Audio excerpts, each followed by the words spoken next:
Hey, what's going on everyone? Cameron with X's Trail Cameras. The first week of November is winding down. The pre-rut phase is behind us and we are now moving into the peak rut, or what some guys will refer to as the lockdown phase. Now, this phase of the rut can be very frustrating if you don't find yourself in the right areas. And one of the spots that we like to focus on in this peak rut is what we refer to as lockdown or isolation areas. Now you'll hear guys like Don Higgins or Zach Fehrenbaugh is another one that has really figured out how to hunt these locked down bucks, and they will focus on these isolation areas in this peak rut time frame. So what today's video is going to do is kind of break down what an isolation area is, how to find them on a map, digital scouting, and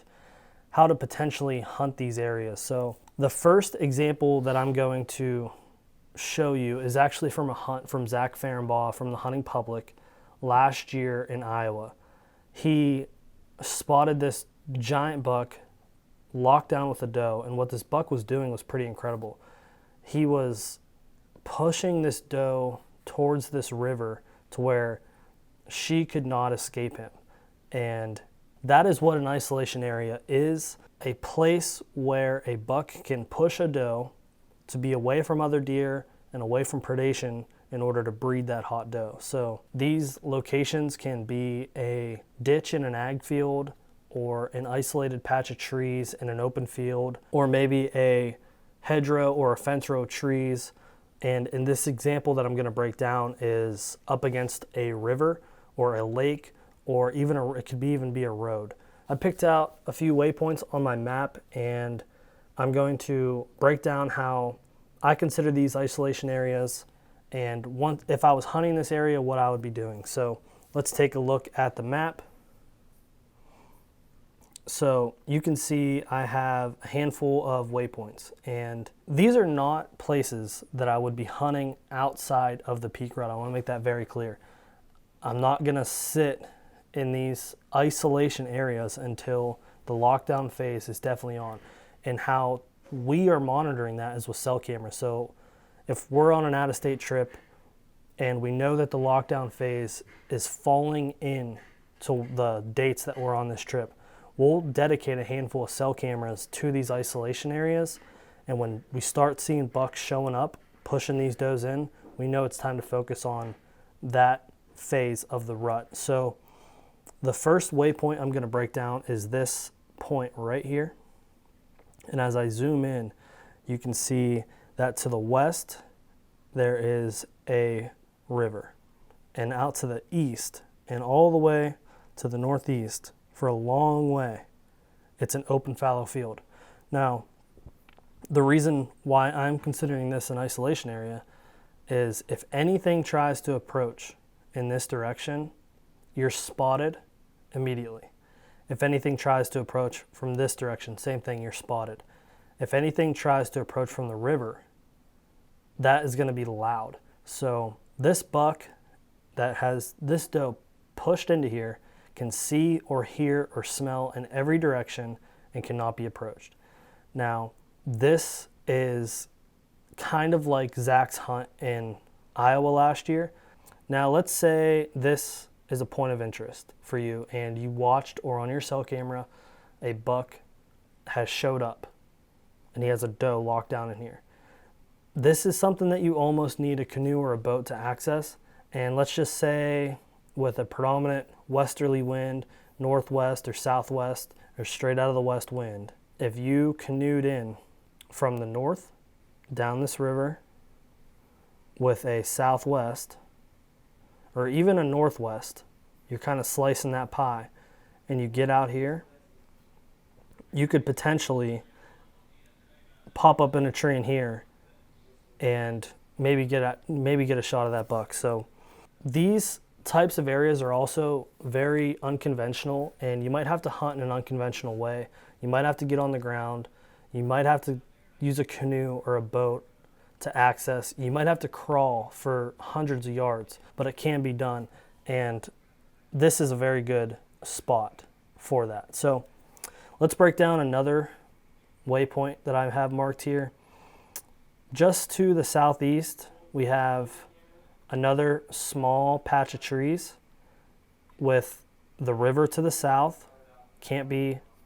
This buck can't be bothered from this direction. And again, out in front, open fallow field, you can't approach them. So this is another area where you would need a northwest or a straight west wind, and you would have to access from this river extremely quietly to maybe get close enough at this buck. So that's another spot we would have a cell camera monitoring to see if the bucks are pushing does out into these areas. So I have a few other waypoints marked on my map here, and I just want you to kind of think about where you're hunting and how these may apply. I know that not every property you're hunting has a river running through it, or not every property is flat, or not every property has fingers of timber jetting out into open country. So just kind of think of these examples and try to apply them to where you're hunting. This waypoint here is just at the tip of a finger of timber. It's a small little finger here where a buck might come push a doe out into here, and as you can see, he's surrounded by open country with a river to the northwest, and it's just really hard for this buck to be bothered by anything else without him knowing it's there. So that's another example of what we would consider an isolation area.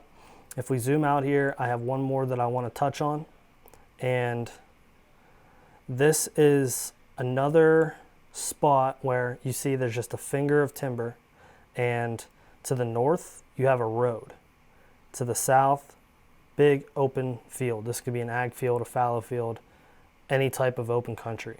Now what's interesting about this is this isn't somewhere previously I would have thought as a lockdown area, but another hunt of Zach Fehrenbaugh's brought this to my attention. So he was in New York at the time, and there was a buck locked down on a doe out in an open CRP field, or a high grown-up fallow field, and there was a finger of timber, and that buck had that doe locked down in that field to where nothing was going to approach him from the road, and it's an open field to where he can see for a long ways any predation or any other bucks coming to try to get on his hot doe. So this is a spot where previously I wouldn't have marked, but because of that hunt, it's something that I feel may be overlooked a lot because it's close to a road. But if you think about what an isolation area is, this buck is trying to get this doe to an area where he cannot be caught off guard. He can't be caught by surprise.